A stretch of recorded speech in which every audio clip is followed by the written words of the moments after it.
Hi, my name's Kiran Mallon. I work for Futtaim Retail. I've been in the region for about 11 years, working for a number of companies, Alshire, Landmark, Gourmet Gulf, often with the same brief, which is basically to bring companies into the region, help launch them, localize where necessary, make successful. So some of the brands I've been involved bringing here include Cheesecake, P.F. Chang's, Shake Shack, and a whole range of different brands. So very much a franchise brand model. Thank you, Kieran. And my name is Michael. I have a background in strategy consulting and venture capital and a few other things.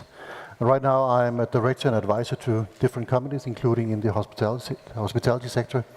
A very big hat of what I'm wearing is I'm chairman of Claus Meyer Group in Denmark. We operate a number of restaurants in Copenhagen and in New York, and one little one in Bolivia. And we're opening up a couple of restaurants also in Lithuania.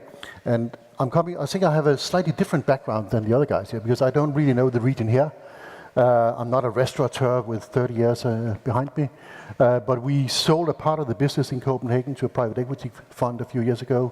We went out and raised money for the New York venture, and we have also invested ourselves in various concepts. So I've been sitting on all sides of the table, actually. Great. Mohammed Al Masry, I head the corporate finance division at Ento Capital Management. We're an asset manager based in DIFC, authorized by the Dubai Financial Services Authority to provide financial services.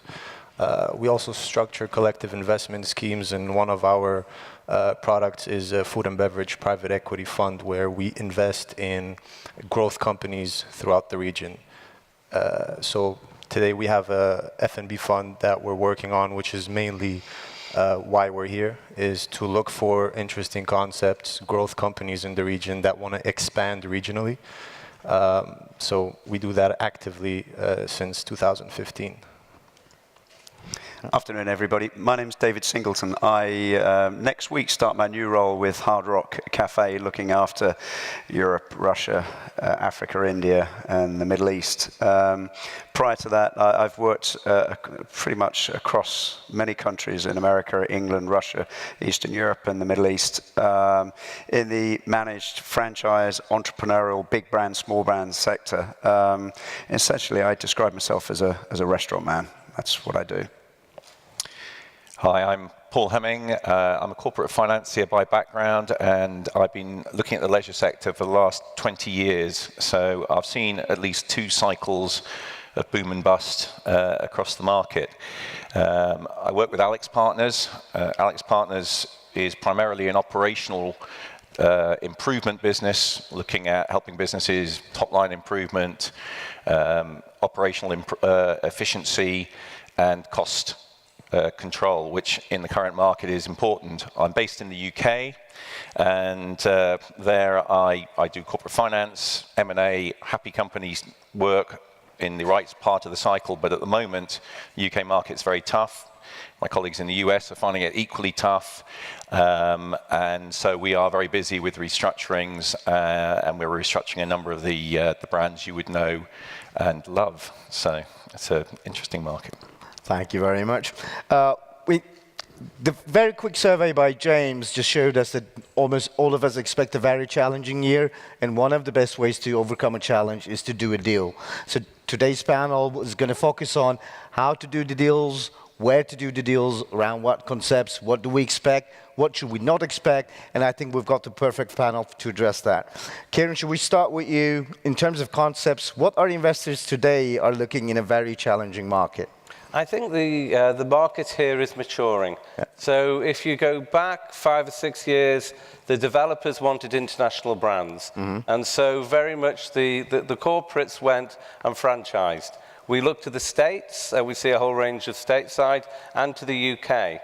I think 2 things. I think there's a lot more innovation happening in the market. Not so much from the corporates, but from the smaller players. Mm-hmm. And I think people are seeing that happen and be very, very successful. The corporates now are beginning to look to the east. So what we're seeing is new concepts coming in which are focused on from Southeast Asia. And that reflects a little bit the tourism market. I mean, Emirates have opened up offices now in the 10 top Chinese cities, so it reflects a little bit of customer, but also it reflects saturation of the things that we have from the traditional places. And how does that play in terms of the competition with the international brands and homegrown brands? Do you see a difference in the way the community embraces the two and how they react to the two? I think it's interesting. I think Dubai is different to the other markets. It's interesting that now restaurants are seen as the solution to retail. So if we look at the developers in terms of the gross leasable space, which are in their malls, now because of e-commerce, they want things more experiential, and so they're increasing the space. So previously people went to shop, and whilst they're shopping, they were eating. Now people are going to eat, and whilst they eat, they shop. So now they're beginning to look for really greater choices. So I think there's opportunities now for the smaller people and the innovators to come in. All right, thank you. Well, David, that would allow me to pass the ball on to you, in particular in terms of the market perception of the location. It's long been a motto: location, location, location. How do you see that change it with the look for more innovative concepts, visit to eat and then shop, the question of possible excess capacity in the market? What do you think about that? Yeah, the market is going to be is going to show an extraordinary change and become even more and more challenging, where consumers are becoming more adverse, parking in a mall where they would traditionally eat here in this market, Dubai or Middle East centric. And getting into a mall, getting parking in a mall, getting to the mall, it could take you 40 minutes or so. So there's a lot of strip malls, a lot of smaller malls opening, non-conventional locations to this market. In a mature market, we're used to regeneration and smaller locations to go to. So that's changing an awful lot. And then also you have this huge growth in the market where retail and F&B space is going to triple over the next 3 years in a market that's already under pressure. Something like 2 million square meters is under construction. So a mall that innovates and is cool and is attractive in 2 years' time, in another 2 years' time, there's going to be another one. So there's going to be enormous investment undertaken by operators, and those coming into the market need to be very careful about how they go about that. So it will become a big challenge over the next few years. All right. So bottom line question is, are there enough clients for everybody? Well, it is the survival of the fittest. It really is. Who innovates in a way that makes them stand out in the market? Who really does believe in the brand? Who has the most accessible, the most standout, the best service? And one of the speakers earlier talked about having great service. It's really, really important. It's essential. It's part of it. And you really got to keep innovating what you have here and make yourself accessible and stand out. Very important. Okay, thank you. Mohammed, building on that note, we now have a better grasp of what concepts would survive. But concepts is only one leg of what investors will be looking at, the other one being the returns. Yeah. How do you see the market develop and go from here on returns-wise from an investor's perspective? It starts with managing expectations, right? Investors are looking at least at 15-20% return on their investment on a yearly basis, at least in the region. And then there's the exit value, right? So they also understand now the value of capital appreciation upon exit. And how long will it take me to make my money back? And we're looking at least 2-3 years where at least the payback period would be. So in terms of returns, there's demand for 15-20% returns on investment annually, not taking in consideration the exit value, which is really the reason of equity investment. Yeah. And you said location when it comes to retail, and in corporate finance it's valuation, valuation, right? This is where we try to add value, is to increase the value of the business within the next 3 to 4 years, in order that investors could get their capital appreciation and their money paid back within that time frame. And from a fund's perspective, do you have a specific preference on how to structure that expectations? Do you do your own investment, go out on your own equity, or do you typically go on a more pure contract franchise model, or is it anything that works, provided that we get the numbers right?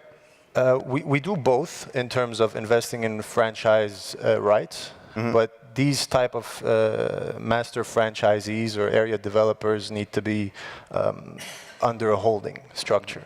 So we would do an equity, it still goes back to an equity investment as the preference into companies that are either franchising or creating their own homegrown brands. All right. Yeah. Michael, obviously one of the elements that an investor would look like is to build a portfolio and turn the business around and make it profitable so they can achieve a good exit. How, in your experience, do you build that portfolio and manage it?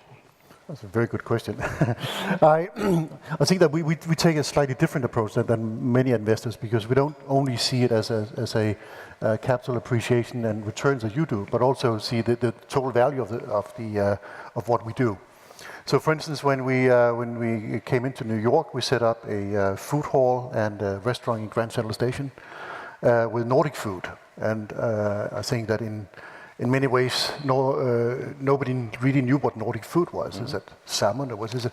And we saw that in order to move away from it just being a niche, it would be good to also invest in a couple of other businesses that would sort of almost create some momentum behind that. So we used that to go out and find some innovative, new, small restaurateurs with some ideas that matched our ideas, and we backed them.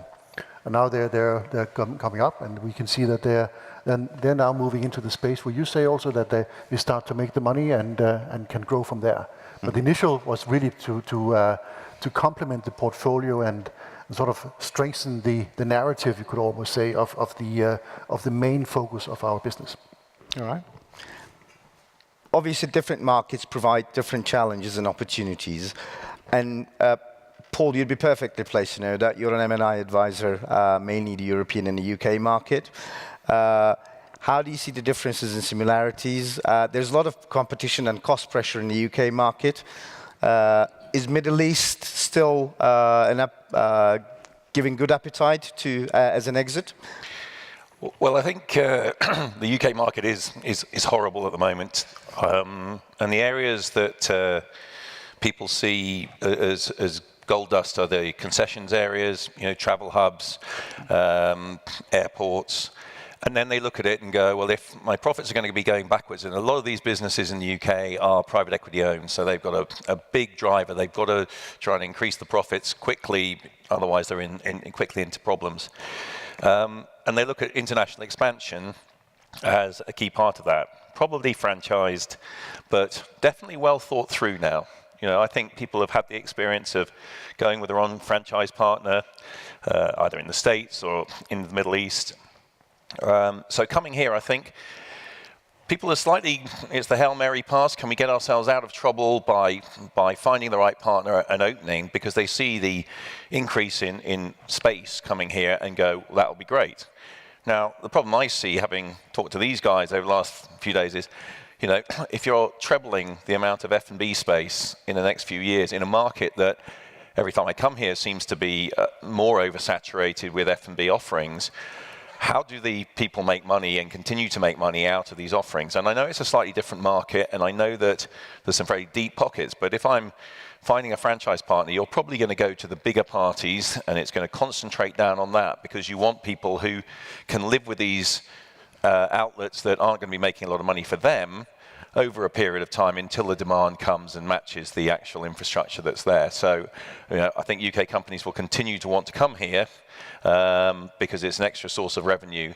But whether or not all those businesses will be successful offerings is a different question. Let me give you a view on that. When I was at Al Shire and we signed all of those brands, we did it with very good deals because they'd just gone through 2008, 2009. And therefore, they had no growth in the States, and therefore they wanted to be seen to do something, particularly the quoted companies. We had Robin here yesterday for Yo Sushi. I remember Robin saying that he franchised early on, and the money from the franchise, often actually the territory fees, actually saved his business at certain times when he really needed that cash injection. But if I'm an investor with my money, I want to make sure that the concept is really differentiated with something which is different, which is systemized and well thought out. You really need a business model that works. So we look for 15 to 20% store EBITs. We want 3 to 4 year paybacks. We want our return at 20% return on capital.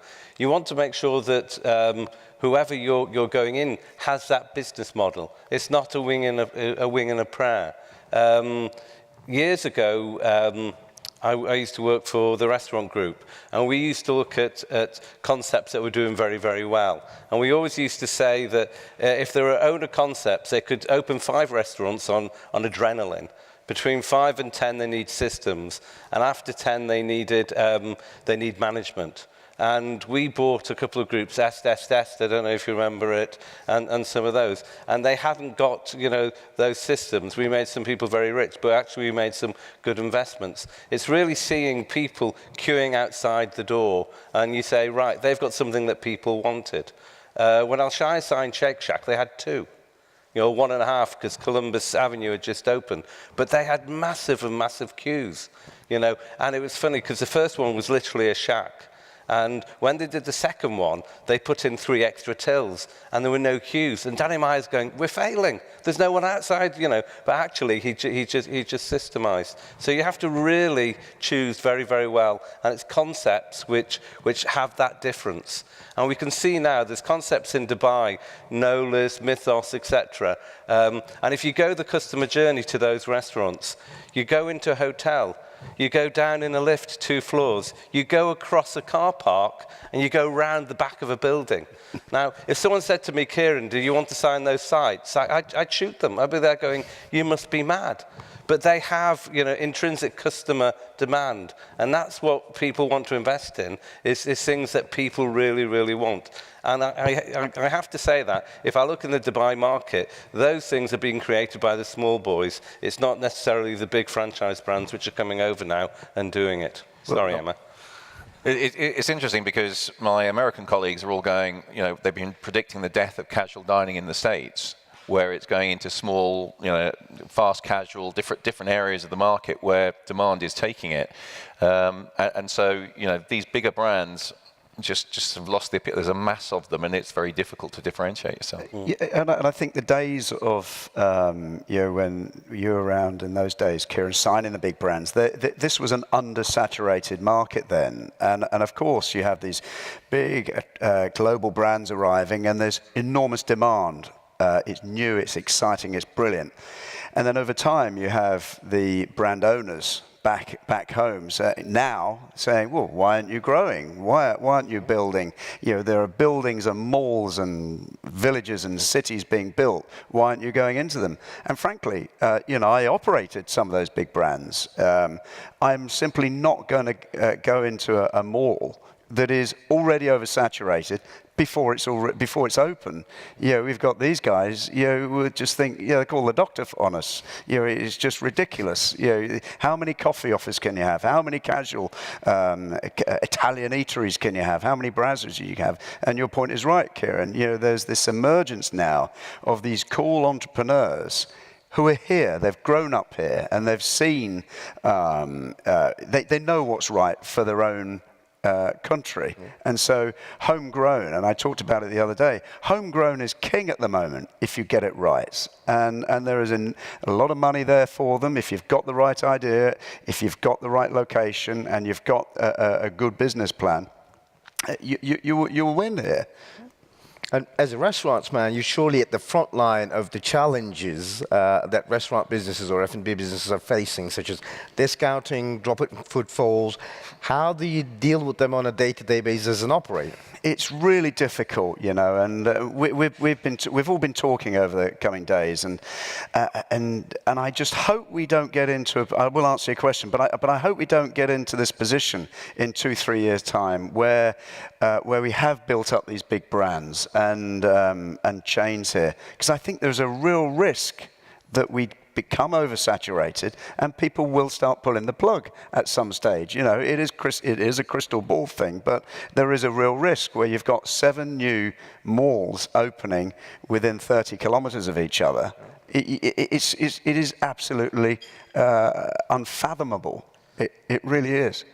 But it can be done. Of course it can be done. I want to be positive. It can be done. Innovation, creativity, Yes. menus, social media, connecting, listening to your customers, some of the millennials that we spoke to before. We can, you know, it can be done. We can do it. We can make money. Yes. But we have to be, you know, very nimble on our feet. But to jump in on that, if I may, there are some initiatives from the government itself or the tourism authorities itself to solve these issues. You know, Expo 2020, which is what everybody knows about almost, is something that's expected to increase the population by millions, even after these people stay.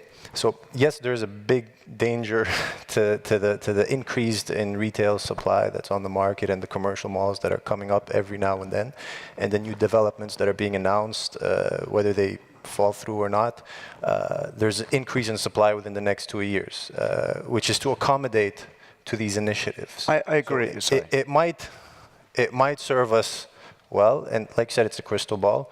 It might make us all pull the plug all of a sudden. So you need to be careful by innovating, being creative, and having smart capital invested into it. Expo 2020 will be cool. It's a 6-month expo, not a 12-month expo. They are building a city for Expo.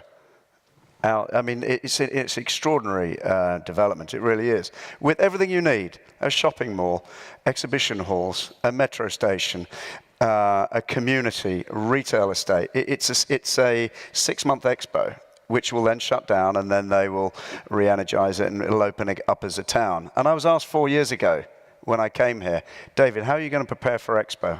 Well, great. It's a 6-month expo. I want to know what's going to happen after Expo.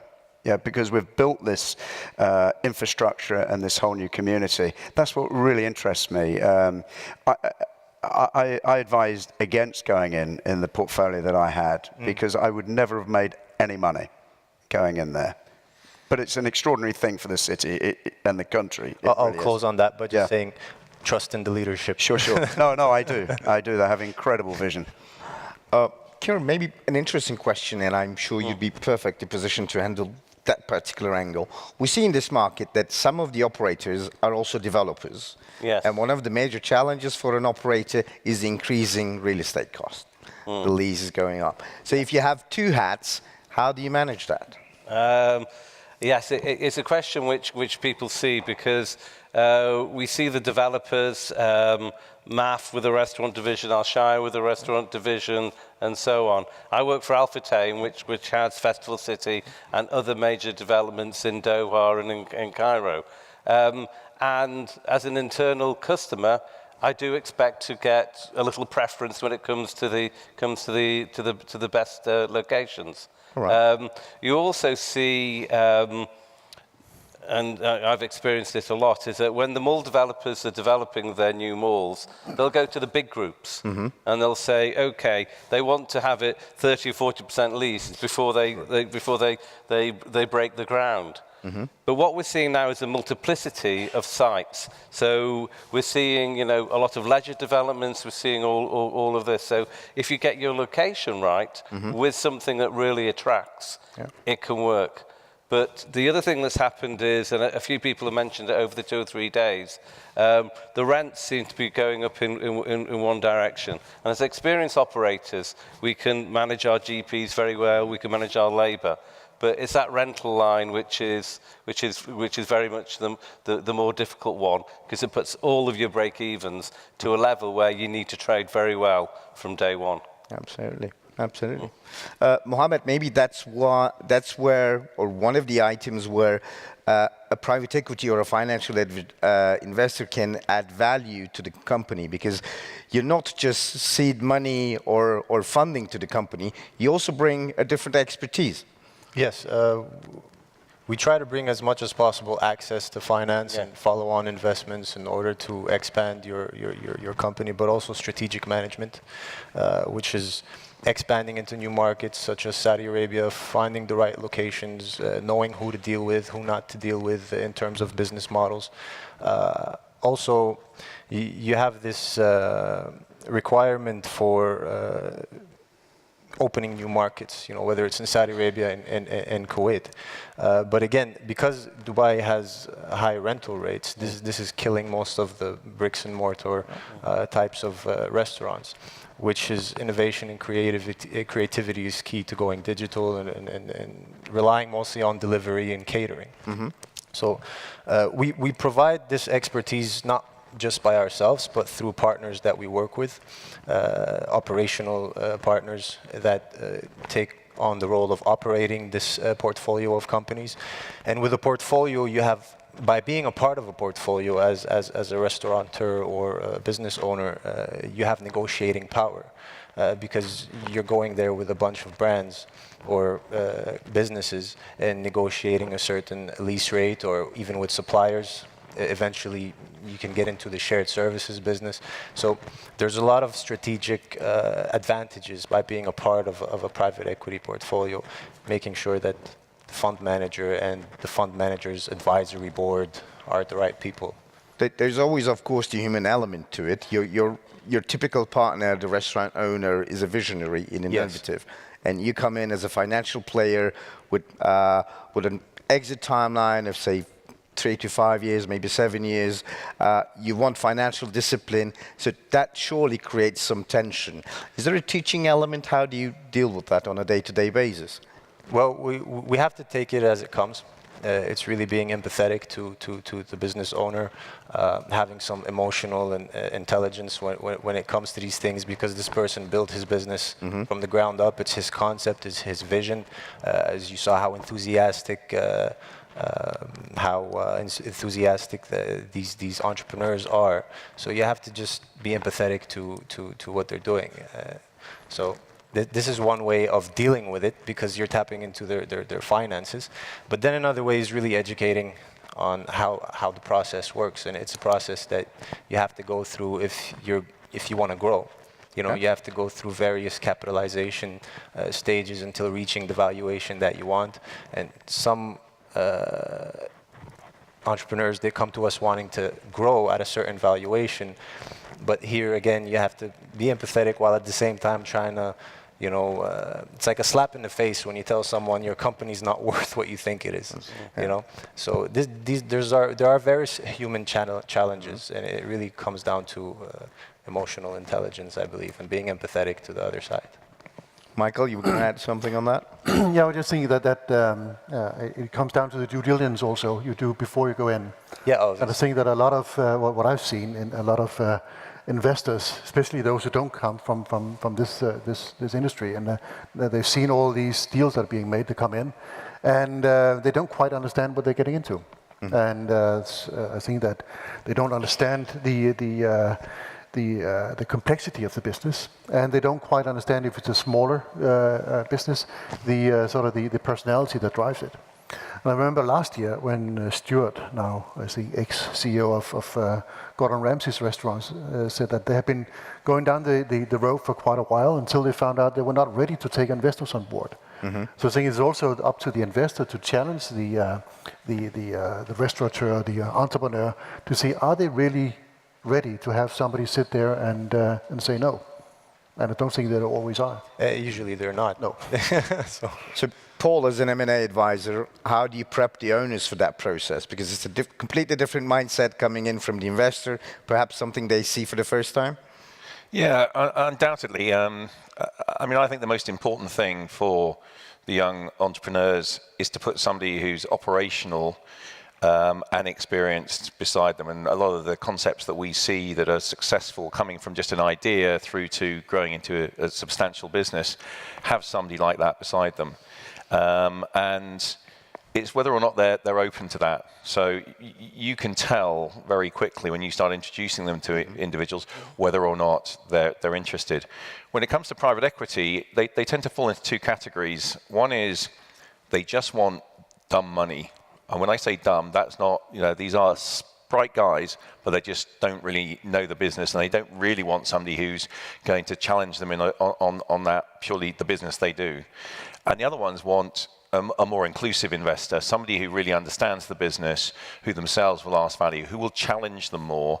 And those are the ones I think tend to be more successful. Again, they're just a little bit more open-minded. And we've done both types of deals, and in fact put the two investors in front of one group, and then 3 months later, different business, and one chose one and one chose the other, because for their purposes, what they needed was there. So I think that it's very much horses for courses, but is the entrepreneur really crazy, or are they actually, genius? And it's a fine line.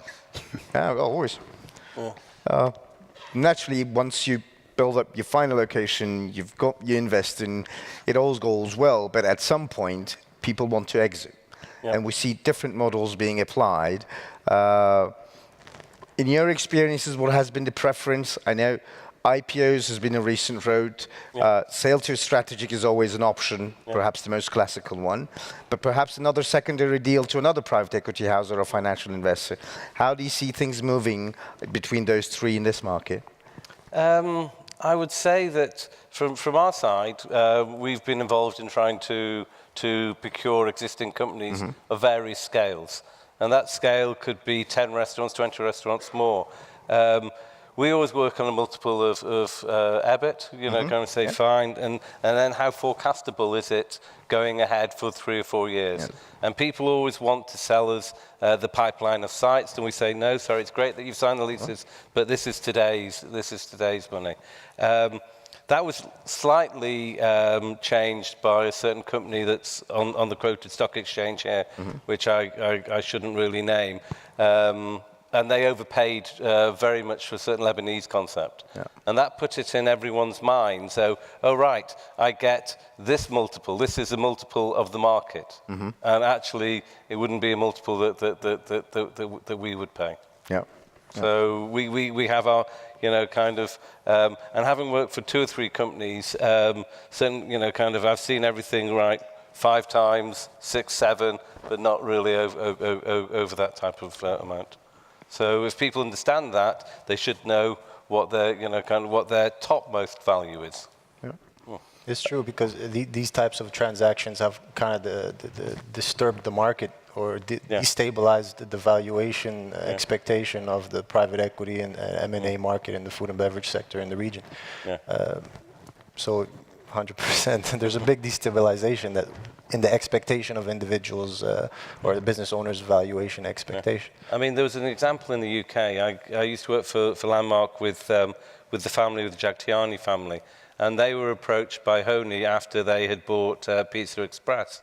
And they decided, no, we want to go back in. Carluccio's had just got to 100 sites. I think they would be crying in their soup today that they didn't take the money off the table. Yeah, I mean, I think the secondary buyout question is a tricky one, because Robin Ronan is a classic example where he brought a team in to take on Yo Sushi and take it forward, and he had to swap over from when they weren't working, had to come back into the business, become effectively CEO, COO all over again, and drive it forward and get it back to where it was. So just finding that succession planning, if you don't want to continue on, is a tricky one. But this sector, where we can be gloomy going, it's tough and all these bad things go on, but for a new exciting concept, when you roll out, the returns for private equity investors are fantastic. So it always will attract money, and if you've got a good concept with the economics working down your P&L account, being a boring accountant side of it, but actually that's about, so concept first, P&L, then the management, then these are great investments and will continue to be so. Mohamed, an exit is always an internal challenge as well, because as a financial investor, you know that you're going to exit on day one. But when a buyer comes knocking on the door, how do you work with your partner? How do you explain them valuation, the due diligence process? What challenges do you face on a day-to-day basis? Because it's a lifetime bet the company deal for them, whereas it's day-to-day routine business for you. Yeah, I mean, before we enter, we need to know the exit, right? Yeah. So we, as you said, we exit before we even get in. So we haven't made any exits yet within our portfolio because it's been a short period of time that we kicked off the food and beverage fund. But in that case, when it does happen, legal due diligence is required, and to educate the client on these types of valuation. Again, you need someone operational, as Paul said, that understands the language, that could go on the ground and let them know A to Z why the numbers are what they are. You know, and you have different types of valuations, sure. and you know, the EBITDA multiples, the discounted cash flows, and the comparables. Yeah. You know, and then you have the book value, which is what we like to buy. Absolutely. You know what I mean?